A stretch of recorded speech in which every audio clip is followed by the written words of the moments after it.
Inflación, política monetaria, Putin. Sin duda ha sido una semana muy complicada en los mercados y las próximas no van a ser más fáciles.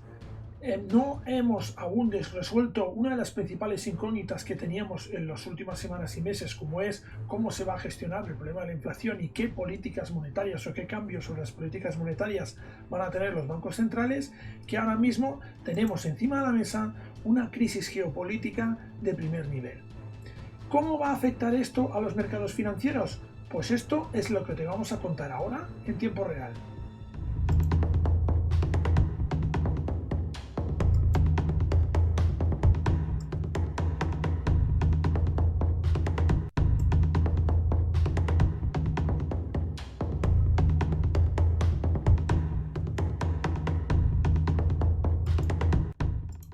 Sin duda era algo que los mercados habían empezado a descontar, pero la invasión de Ucrania por parte de Rusia ha impactado en los mercados de una forma bastante contundente. Aún así, hemos visto ciertas reacciones en que se empieza a notar que ya se ha descontado la noticia sobradamente. Esto no quiere decir que veamos nuevas afectaciones o nuevos cambios o nuevo aumento de volatilidad en caso de que haya un cambio de escenario hacia niveles más complejos o que se complique, digamos, la situación con intervención de ejércitos europeos, etcétera, etcétera. Si no es así, nosotros creemos que ya hemos visto el descuento de esta crisis ucraniana. Otra cosa van a ser los efectos a largo plazo. Por eso, hoy hemos titulado en nuestro tiempo real, nuestro espacio de comentario de mercados, Russia Swift Out, porque creo que es la principal noticia en la que debemos centrarnos ahora mismo. En el día de ayer, Ursula von der Leyen ya habló y ya confirmó que se estaba valorando que se iba a expulsar del sistema SWIFT a los principales bancos rusos. ¿Qué es el sistema SWIFT? Bien, el sistema SWIFT es un sistema internacional de pagos, al final es un estándar que han acordado muchísimos bancos mundiales, mediante el cual establecen una serie de pautas para efectuar transacciones entre ellos de forma rápida y segura. Es, como os digo, el estándar mundial, por lo tanto, todos los bancos o los bancos importantes o los bancos que quieren hacer transacciones internacionales lo utilizan. El hecho de que se expulse a los bancos rusos del sistema SWIFT tiene unas implicaciones directas e inmediatas, porque estos bancos no van a poder realizar transacciones internacionales. Al menos esa es la teoría. Otra cosa es lo que acabe sucediendo. Hemos visto que a nivel, digamos, geoestratégico, esta invasión, tal como se está desarrollando, no es una cosa que se planee de improviso o que se vaya, improvisando en función de los acontecimientos, sino que es algo que estaba meticulosamente planeado. Y sería inocente pensar que si el gobierno ruso, si Vladimir Putin ha planeado de forma meticulosa esta invasión, no haya hecho lo mismo con las posibles sanciones que puedan aplicársele a el gobierno ruso. De hecho, vamos a ver primero referencias a las noticias que hablan de esta expulsión del sistema SWIFT. Además, prepara también Bruselas una serie de medidas que se relacionan con el cierre del espacio aéreo a las aerolíneas rusas, lo que dejaría más aislado a Rusia. ¿Qué impacto van a poder tener estas sanciones? Pues bien, es un impacto, digamos, relativo. Hay que tener en cuenta al final que si tú asumes y aplicas esta serie de sanciones expulsando de los bancos rusos del sistema SWIFT, no solo estás perjudicando a los bancos rusos, sino que estás perjudicando también, evidentemente, a sus clientes y proveedores, porque no van a poder tener relaciones comerciales con ellos. Pero al fin y al cabo, este es el objetivo político que se persigue. Otra cosa es el objetivo económico. El impacto que tiene la expulsión del sistema SWIFT lo podemos dividir en dos bloques o en dos características, digamos, diferenciadas, ¿no? La primera es el impacto a corto plazo que va a tener sobre la actividad diaria de estos bancos, que van a tener que improvisar y cambiar, evidentemente, sistemas y procedimientos. Y el segundo es el impacto a largo plazo. Ese impacto a largo plazo redundará, evidentemente, en una disminución importante del PIB de Rusia. Y esto ya lo hemos visto, por ejemplo, en casos como Irán, en el que se vio envuelto en esa misma situación de expulsión del sistema SWIFT por el tema este de el desarrollo de armas nucleares. Como os decía, es inocente pensar que Vladimir Putin no ha pensado una alternativa. Y yo creo que esas alternativas se podrían dividir en dos. De hecho, las conversaciones recientes que ha tenido con China, yo creo que van en esa dirección. Es decir, van en la dirección de establecer una alternativa o tener una vía de escape a esas sanciones. China, no olvidemos, tiene un propio sistema desarrollado de pagos. Y de hecho Rusia en el 2014 con la invasión de Crimea y dado que en esa situación ya se produjo pues un aumento también de las sanciones, ya empezó a establecer medidas para intentar esquivar estas sanciones, y una de ellas era también desarrollar un sistema de pagos propio. Lo que pasa es que eso tiene un inconveniente. Evidentemente, para aplicar un sistema de pagos propio tú lo puedes hacer por propia iniciativa, pero la contrapartida en las transacciones tiene que estar de acuerdo, y eso no está tan claro. De la misma forma, hay otra alternativa que se ha nombrado en las últimas semanas, que es la de las criptomonedas. ¿Podría utilizar Rusia criptomonedas para hacer sus transacciones y así esquivar los bloqueos y la expulsión del sistema SWIFT? La respuesta es sí, pero también está condicionada. ¿Condicionada a qué? Condicionada a que las contrapartidas en esas transacciones acepten las criptomonedas como medio de pago. Esta es una situación en la cual no nos hemos encontrado hasta ahora, y veremos cómo reaccionan los mercados internacionales. El hecho es que evidentemente las criptomonedas pueden ser una herramienta útil para Putin en este momento. También lo son para Ucrania, para recaudar fondos, como se está viendo en las noticias. Al final, las criptomonedas son un activo, son un instrumento, y el uso que se haga de ellas determina si están bien usadas o mal usadas, pero las criptomonedas de por sí no son buenas y malas, como todos los instrumentos financieros. Bien, hemos visto cómo había una cascada de sanciones pues coordinada entre Europa y los principales países europeos. De hecho, con el tema este del SWIFT se ha hablado de que es el botón nuclear económico. No sé si quizás es un titular muy sensacionalista, pero sí que evidentemente demuestra una contundencia en las sanciones, y por lo tanto, si se quiere ser contundente, dar esa imagen de contundencia, no se puede hacer otra cosa que expulsar a los bancos rusos del SWIFT. Veremos porque, bueno, esto ya hay pronósticos que hablan de una caída del 5% en el PIB. Y esto evidentemente no va a perjudicar a Putin y a la cúpula del gobierno ruso, va a perjudicar a los ciudadanos rusos de forma, digamos, directa. Tenemos además una estrategia que ha seguido Rusia en los últimos meses, que ha sido la de reducir su volumen de deuda. ¿Por qué? Porque evidentemente ya estaba planeando esta situación, ya estaba evaluando las posibles consecuencias de estas acciones que estamos viendo ahora mismo, ¿no? Y por lo tanto se preparó desde el punto de vista financiero para poder aguantar mejor, tener una mejor resiliencia a todas estas medidas sancionadoras. Entre ellas está la acumulación de oro. Rusia es un importante productor de oro, no lo olvidemos, y una reducción de la deuda. Esto le va a dar colchón, le va a dar margen, pero evidentemente no va a solucionar el problema si las sanciones siguen activas, y el impacto en la economía rusa es inevitable. Esta es la situación y la foto que tenemos en este momento en respecto a la noticia, digamos, importante y que ha focalizado la atención en todos los medios, que es evidentemente la noticia de esta invasión rusa de Ucrania. Bien, esto es lo que tenemos por un lado, pero no nos olvidemos que al final tenemos unas economías, unos mercados que siguen funcionando y que por lo tanto pues también tienen otros asuntos digamos importantes encima de la mesa. ¿Cuáles son esos asuntos? Pues bien, primero vamos a también realizar un repaso rápido al calendario económico que tenemos esta semana, porque tenemos un calendario económico importante. Tenemos, como es la primera semana del mes, los datos de PMI y ISM, son los datos de gestores de compra. Hay una publicación de actas de política monetaria del BCE a las cuales deberíamos estar atentos, porque pueden haber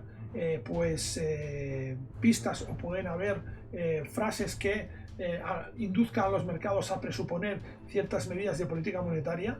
El hecho de la invasión de Ucrania por parte de Rusia ha puesto encima de la mesa otro factor que veremos cómo encaja en ese cambio de política monetaria que había planeado y si la suaviza o la acentúa. Más bien seguramente será lo primero, pero veremos lo que sucede. Tenemos su comparecencia ante el comité del Senado de Jerome Powell, que de forma semestral informa de los cambios en política monetaria, por lo tanto, y hay preguntas que no se le proporcionan inicialmente al presidente de la Reserva Federal, y ahí podríamos tener también pues alta volatilidad en los mercados. Y finalmente vamos a cerrar la semana con las non-farm payrolls, las nóminas no agrícolas de los Estados Unidos, que nos van a dar también un primer impacto, un primer dato sobre cómo está evolucionando la economía norteamericana.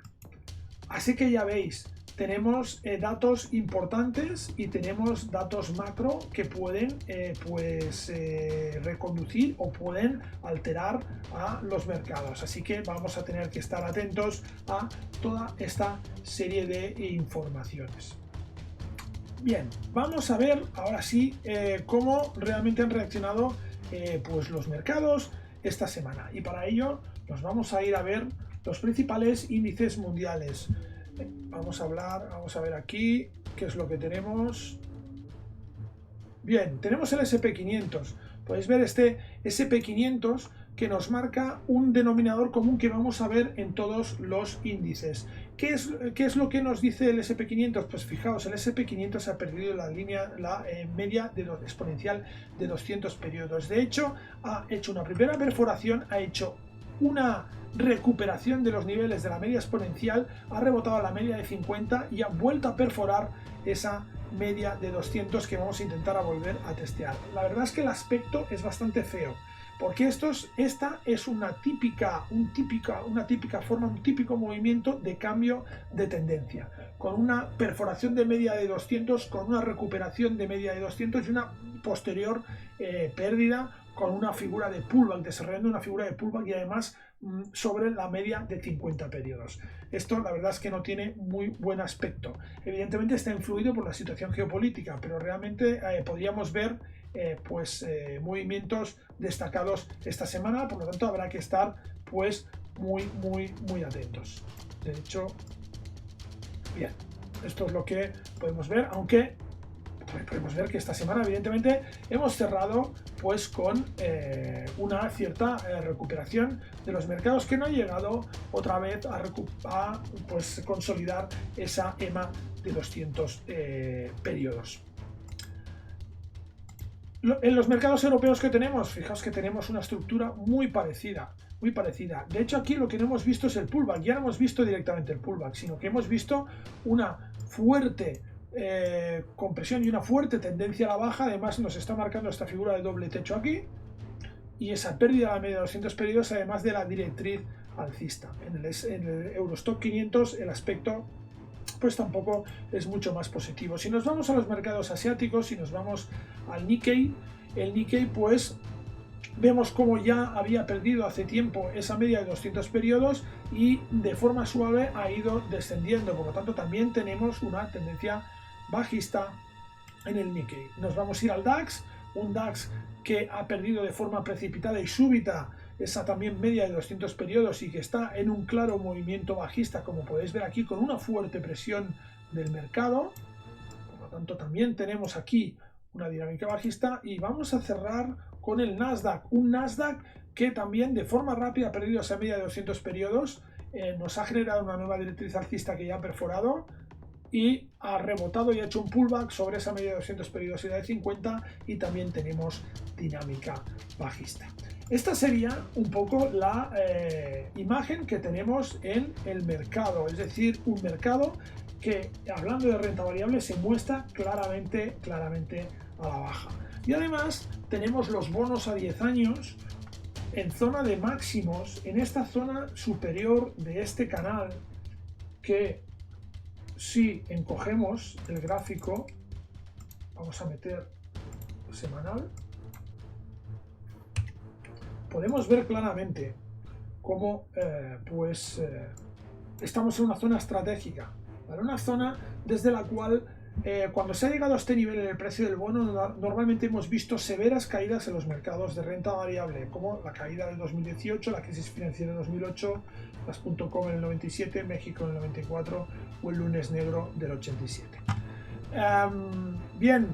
Realmente son situaciones en las cuales hemos visto fuerte presión en los mercados con el alza de la rentabilidad del bono. Pues el bono ahora mismo está aquí, el bono de 10 años norteamericano está aquí, cosa que también no nos da un input positivo del mercado. Un mercado que relativamente se mantiene estable, aunque está subiendo los niveles de riesgo y los niveles de protección. Eso en paralelo además con una subida del oro y una subida del índice dólar. Es decir, el mercado está buscando liquidez y a la vez está derivando también activos a activos refugio. Esto no sería bien la configuración de un Black Swan. En un Black Swan primero vemos esta captación de liquidez, luego esta captación de liquidez cae para pasar a activos refugio de forma, digamos, relativamente rápida. Hemos visto esta reacción en los mercados de renta variable. También debemos tener en cuenta una cosa: esto no es un Black Swan al uso. ¿Por qué? Porque evidentemente un Black Swan es un hecho imprevisto, impredecible, que sorprende a los mercados. De esta crisis ucraniana se ha ido larvando durante un cierto tiempo y ya hemos ido viendo ciertos movimientos que han hecho que los mercados empezaran a descontar un escenario bélico, y esto hace pues que evidentemente la configuración pues sea distinta. Reacción, como hemos visto en los mercados de renta variable. A pesar de esa reacción, desde el punto de vista técnico tenemos una clara disposición bajista, y por lo tanto esto es lo que deberemos pues estar atentos. Si nos vamos al mercado de divisas, el oro ha reducido ostensiblemente su nivel en las últimas horas, pero realmente ha tenido una fuerte escalada en el momento del inicio del conflicto, y vemos cómo el dólar ha ido a la baja recuperando el resto de criptoactivos. Este es el análisis que tenemos en este momento del mercado. Un mercado que se está mostrando complejo, que se muestra difícil y que además esta semana viene plagado de noticias macro, como podéis ver. Además de todo esto, le tenemos que sumar una comparecencia de Joe Biden, me parece que es mañana o pasado, supongo que sobre la crisis de Ucrania. Veremos lo que dice en esa comparecencia y si también podría impactar en el mercado. Bien, este ha sido un poco el análisis que podemos hacer de la situación actual. Vamos a echarle, para despedirnos, un vistazo al mercado de divisas. ¿Qué tenemos en el mercado de divisas? Pues bien, vamos a ver el mercado de divisas a largo plazo. A ver. Bien. Exacto. Tenemos este euro dólar marcándonos esta figura de cambio de tendencia en la que podíamos ver cómo inicia una tendencia al alza. Veremos lo que sucede. Tenemos también, vamos a ver, tenemos pues la libra dólar en la misma situación, dólar yen. Vemos cómo pues hay una tendencia al alza del dólar, pero también vemos que hay varios de los activos en el largo plazo pues en una disposición que podría indicar un cambio de tendencia. Veremos si ese cambio de tendencia se rompe con la situación macro que tenemos en este momento. Sería muy probable, muy posible. Bien, pues esta es la situación actual y la foto que tenemos en estos momentos en fin de semana, analizando el mercado como siempre desde nuestro espacio de tiempo real. Espero que esto te haya ayudado para entender un poco la situación actual y a qué nos podemos enfrentar la próxima semana. Te recomiendo que vayas viendo además nuestros vídeos de calendario económico, donde te vamos a ir comentando con antelación las noticias que van a suceder en una semana que habéis visto que tiene un calendario plagado de eventos. De hecho, si te suscribes a nuestro canal de Telegram, pues tienes un anuncio 60 minutos antes de que suceda en tu teléfono con ese vídeo explicativo de qué es lo que puede implicar cada una de las noticias. Y no te olvides suscribirte a YouTube, y así vas a poder ver cada uno de nuestros vídeos, porque vas a recibir una notificación puntual cada vez que publiquemos un vídeo. Nada más, nos vemos la próxima semana en tiempo real. Un saludo.